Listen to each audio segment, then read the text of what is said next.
Hello， 各位观众朋友们，大家好！今天我们制作三杯鸡。你会不会想问，三杯鸡到底是哪三杯呢？基本上就是一杯油、一杯酱油、一杯料酒，再加上葱、姜、蒜，还有冰糖。我今天这里使用的就是半只鸡。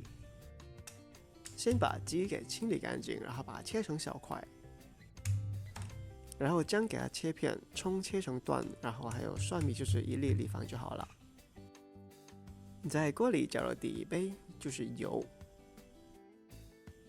再加入葱、姜、蒜，把它们炒香。之后再加入鸡肉块，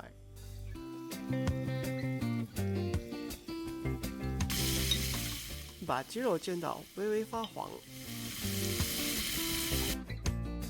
现在我们加入的第二杯就是酱油或者是生抽，把它们翻炒均匀。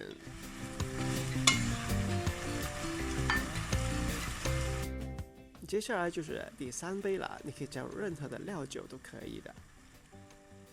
接下来就是冰糖，如果没有冰糖的话，可以加入其他糖代替。如果你想要色泽更好看的话，你可以加入黑酱油或者是晒油，也或者是老抽也可以。盖上盖子，中小火焖10分钟左右。10分钟之后，大致上已经是熟了。这个时候转成大火收汁，大概1-2分钟左右，好让酱汁变成稍微浓稠一点。就像这个样子，现在可以离火上菜。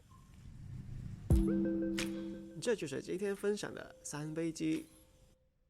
好了，以上就是本期视频的所有内容。喜欢的话可以点个赞，还有就是分享、订阅或者是关注。谢谢大家观看，下次再见。